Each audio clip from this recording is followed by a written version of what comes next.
you for joining us for today's webinar. Today we're going to be talking about ShoreTel switch redundancy, the misconception between N+1 versus failover. Both of these terms sort of get misused and swapped out, so we really want to go over what it is and how it works.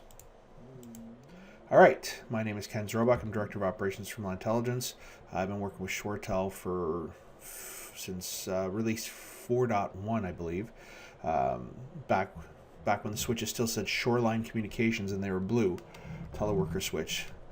So I've been doing this for a long time, and what we like to do at LANtelligence is share what we've learned, and hopefully what we'll show you today is a lot of stuff that you don't find in the documents.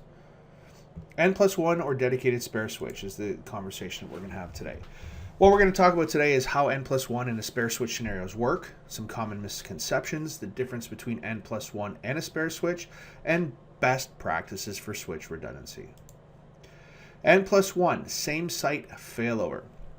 So N+1 means you're adding an additional N switch, which can be, or actually the +1, depending on how many N switches you have. So you have 4 switches, you add a 5th switch, and it is same site failover. So we're talking about local redundancy.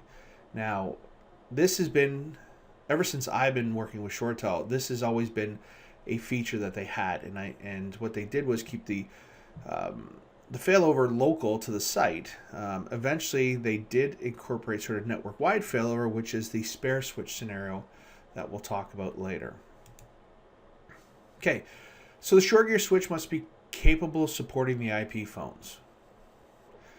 And all the sort of things apply to N+1 should be similar to that of a regular switch. The IP phone configuration switch is managed by the HQ server. ShoreGear switch is capable of supporting IP, otherwise it's not going to do you much good. The phone config switch is able to communicate with the HQ server, so that's important as well.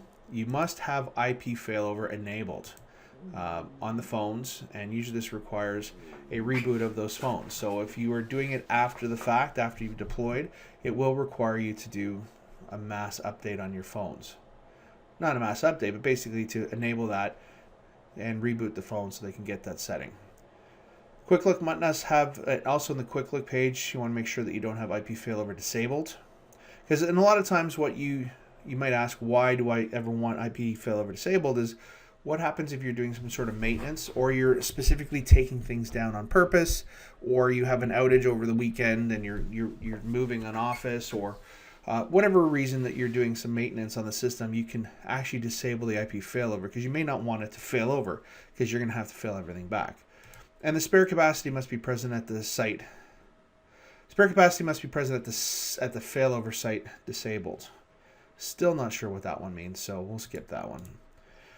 So basically what happens when enabled IP failover is checked. You've got a managing switch that's talking to the phones.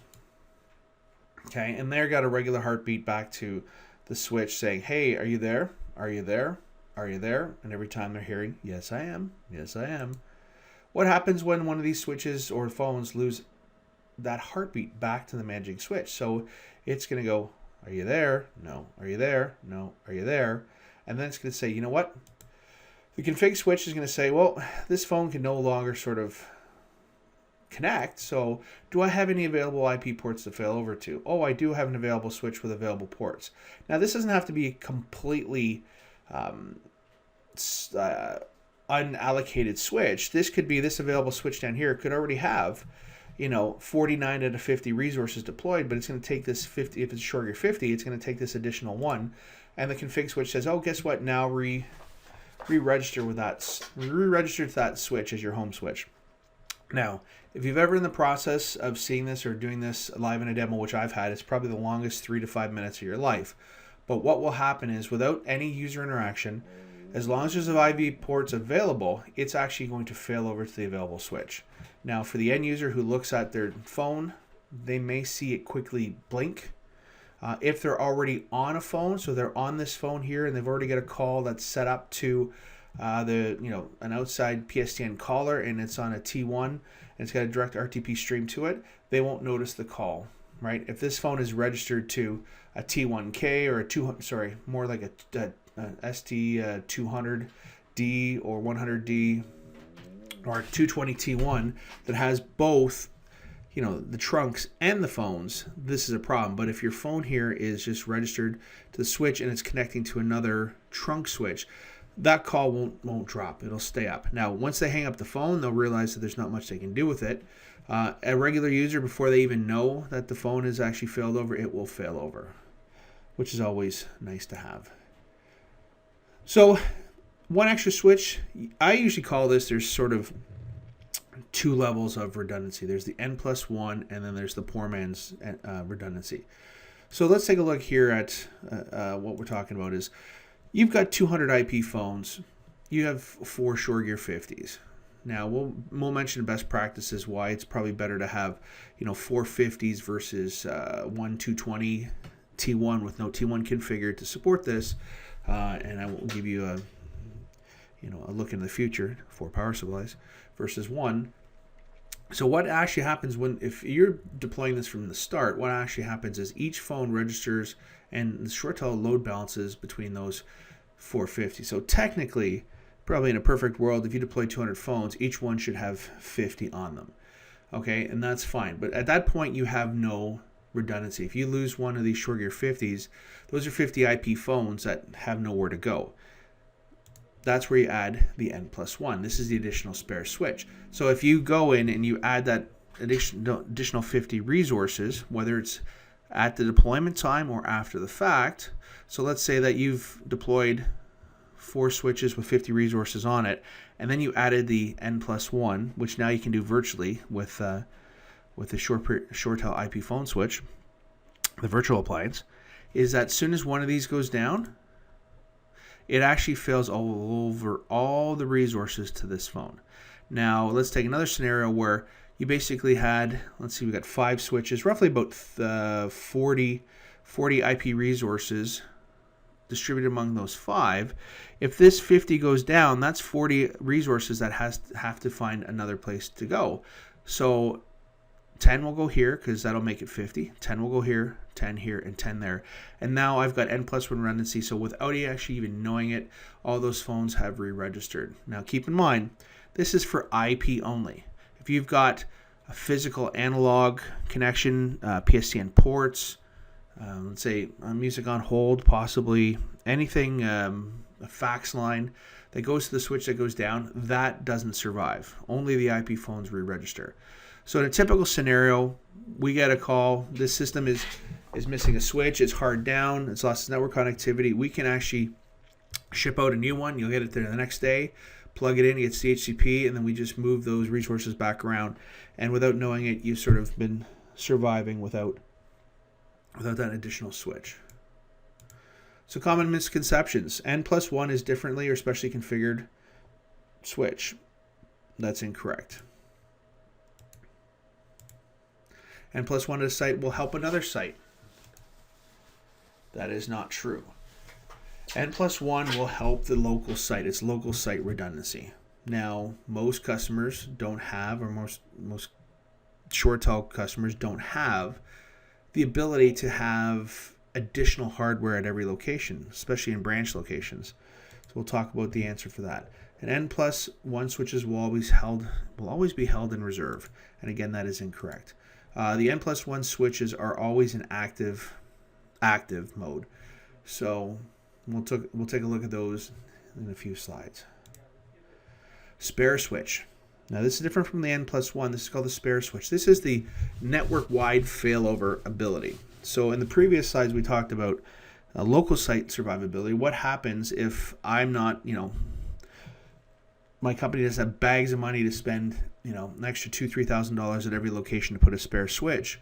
Well, the answer that ShoreTel came up with is, why don't you put one spare centrally located so that it can act as a spare for all the other locations. Now, there are some caveats to it. Number one is it only can take one failover at a time. So combine that with ShoreTel's 15 to 21 years mean time between failure of the switches, it's a pretty decent option. Okay, so prerequisites. Similar as N+1, must be at the site or a parent site because the system will fail up. Okay, so this will also provide local redundancy for the switches, but it also provide a fail up scenario for any of the children sites to that parent. And also it must not already be used as a failover at another site. So if you have a spare switch and you have two switches that go down at different locations, only one is going to fail up to that N+1 switch. So here we're taking a look at the hierarchy. So we have some remote sites, and if we have a switch assigned at this location, it is actually going to provide the redundancy or the fail up for these two locations and whatever's at this site. It is not going to provide sister site or brother sister site survivability. It only children and grandchildren of that site. Okay, the failback process is it does happen automatically to fail the switch over. And what happens is in the ShoreTel director, what it does is when it actually sees that switch is offline, the ShoreTel HQ gets involved, and it actually takes the firmware and the config of that switch that's down, which it sent to it, and it's got the configuration in this database, and re-images that spare switch to match the switch that went down. So what that means is if you got a ShoreGear 50 and I have a ShoreTel 220 T1 as my spare switch, or I have a virtual IP phone switch as my spare, when my remote switch, which is the ShoreGear 50, goes down and I have that spare switch availability, the image of that 50 will go over and re-image the spare switch so it now becomes or looks like it is a ShoreGear 50 appliance. Now that is only IP. It only registers IP phones and nothing physical. So if that ShoreGear 50 has phone lines connected to it, those phone lines are down. If they have an a POTS line or a fax machine, anything physically connected to it is not going to work. The phones will reassign themselves or move across the network to that spare IP phone switch and allow it to sort of take over and be able to take and make calls and manage. Now, when it becomes available, so the thing to keep in mind is failover is automatic, or spare switch failover is automatic. The rollback or failback is manual.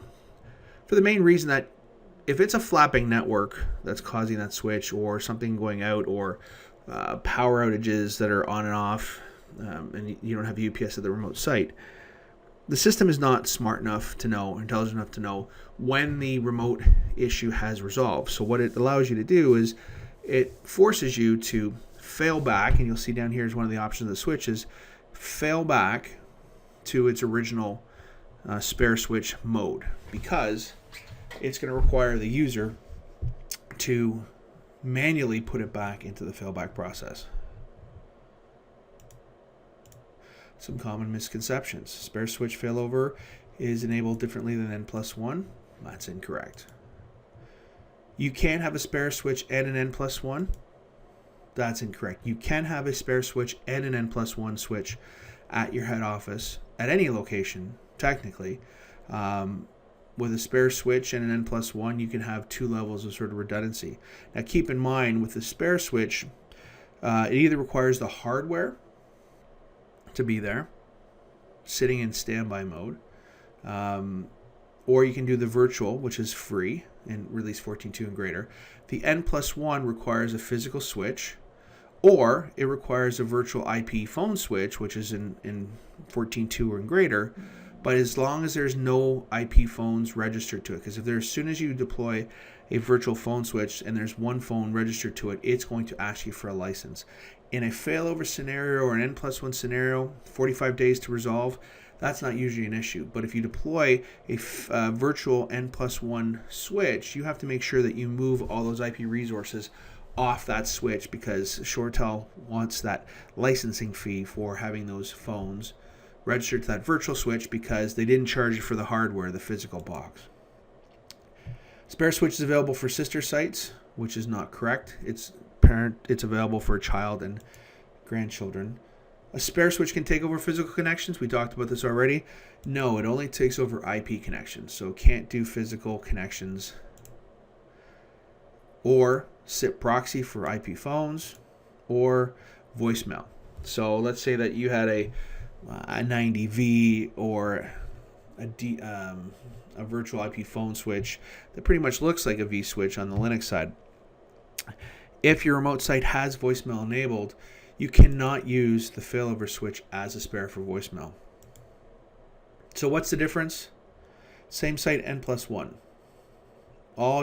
Uses all switches of the site in an active manner, so it's active. So all devices are being active. In a spare switch scenario, it is actually dormant. It sits in an inactive state, waiting for the system to be brought into play once that scenario has been enabled, like you've gone into a failover situation. Provides resources for only the one site that has the switches. So basically, you can do an N+1, can give you additional hunt groups, can give you bridge call appearances, can give you additional physical connections if you want. Whereas as a spare switch, you can only use it for IP resources. It will not support any physical. And I mean, it's physics, right? Now I have a physical connection into a switch in one location. How is that physical connection going to fail across my network to another location? It's just not possible.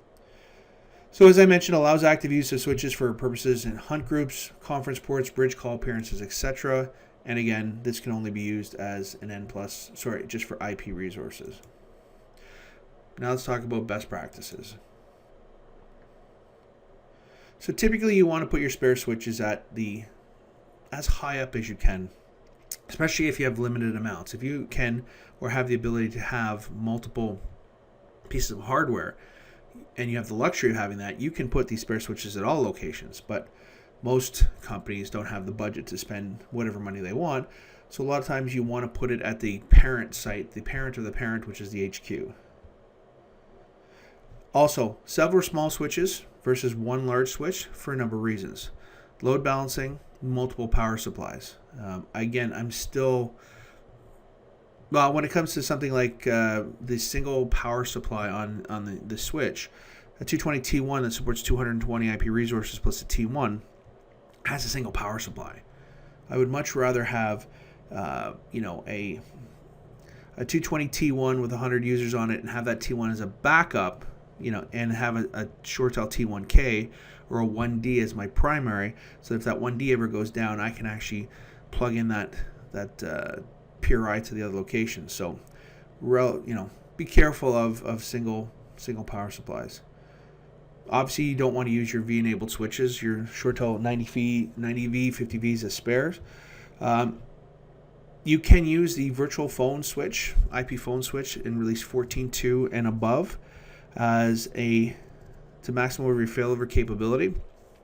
Depending on the number of cores that you assign to that VMware when you deploy the OVA file, it can give you 500 or 1,000 resources. What we often see is anybody who's got a VMware infrastructure to deploy these OVA files, they'll actually swap out their headquarters physical appliances to go virtual and buy the licenses for that, and then they can reallocate the 90s and the 50s and whatever they had before to other locations.